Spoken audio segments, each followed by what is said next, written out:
रूही का lunch box बन रहा है तो कुछ अलग तो बनाना पड़ेगा ना। आज हम वही रेसिपी बनाएंगे जो हर घर में बनती है, लेकिन कुछ अलग स्टाइल में।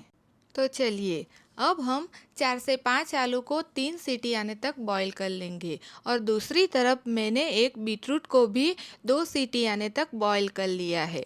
अब ये बॉईल हो गया है, हम इसे चाकू से चेक भी कर लेते हैं।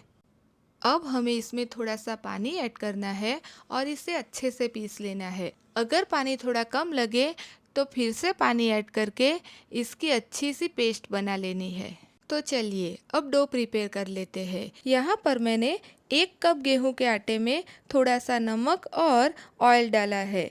पहले हम इन सब को अच्छे से मिला लेंगे। हमें सारा डो इस प्यूरी से ही प्रिपेयर करना है। अब हम जार में थोड़ा सा पानी ले लेंगे और उसे भी डो में ऐड कर देंगे। यहाँ पर हमें आटा थोड़ा सॉफ्ट ही रखना है।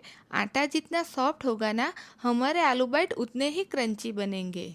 अब हम इसके ऊपर थोड़ा सा ऑयल लगा लेंगे और उसे साइड में 10 से 15 मिनट तक रेस्ट करने देंगे। तब तक हम आलू की स्टफिंग बना लेते हैं। तो चलिए, यहाँ पर आलू भी अच्छे से बॉईल हो चुके हैं। उसके छिलके निकालकर उसे एक बाउल में ले लेंगे। अब उसमें थोड़ा सा नमक, काश्मीरी लाल मिर्च पाउडर, धनिया जीरा पाउडर, आमचूर पाउडर, काला नमक और थोड़ा सा कटा हुआ धनिया ऐड कर देंगे। आप यहाँ पर थोड़ा सा गरम मसाला भी ऐड कर सकते हो, उससे भी बहुत अच्छा टेस्ट आता है। लेकिन ये रूही का लंच बॉक्स है, इसीलिए मैंने गरम मसाला ऐड नहीं किया है। तो चलिए, अब हमारा स्टफिंग भी रेडी है। अब हम आटे की एक लुई ले लेंगे और उससे एक बड़ी वाली रोटी बेल लेंगे। रोटी को थोड़ा पतला ही बेलना है। अब हम उसके ऊपर जो स्टफिंग बनाई थी उसे अच्छे से लगा देंगे। हर कोने में ये अच्छे से लग जाना चाहिए। अब एक साइड से हमें इसे रोल करते जाना है। ये बहुत आसानी से रोल हो जाते हैं। अब हमें इसे छोटे छोटे टुकड़ों में कट कर लेना है। आप चाहे तो इसे थोड़ा बड़ा भी रख सकते हो। अब हमें हाथों पर थोड़ा सा तेल लगाकर सारे बाइट्स पर हल्का हल्का प्रेस करना है। हमें इसे थोड़ा पतला ही करना है, ताकि जब हम इसे सौते करें तो ये अंदर से कच्चे ना रहे और क्रंची बने। देखो, हमने सारे मिनी बाइट्स बना लिए हैं। ये देखने में कितने क्यूट लग रहे हैं।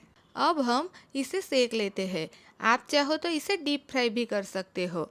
हमें इनको तब तक सेकना है जब तक ये दोनों तरफ से अच्छे से गोल्डन ब्राउन और क्रिस्पी ना हो जाए। हमें गैस की फ्लेम लो टू मीडियम रखनी है, ताकि ये अंदर से भी अच्छे से पक जाए। तो हमारे बहुत ही टेस्टी आलू पराठा बाइट्स बनके रेडी है।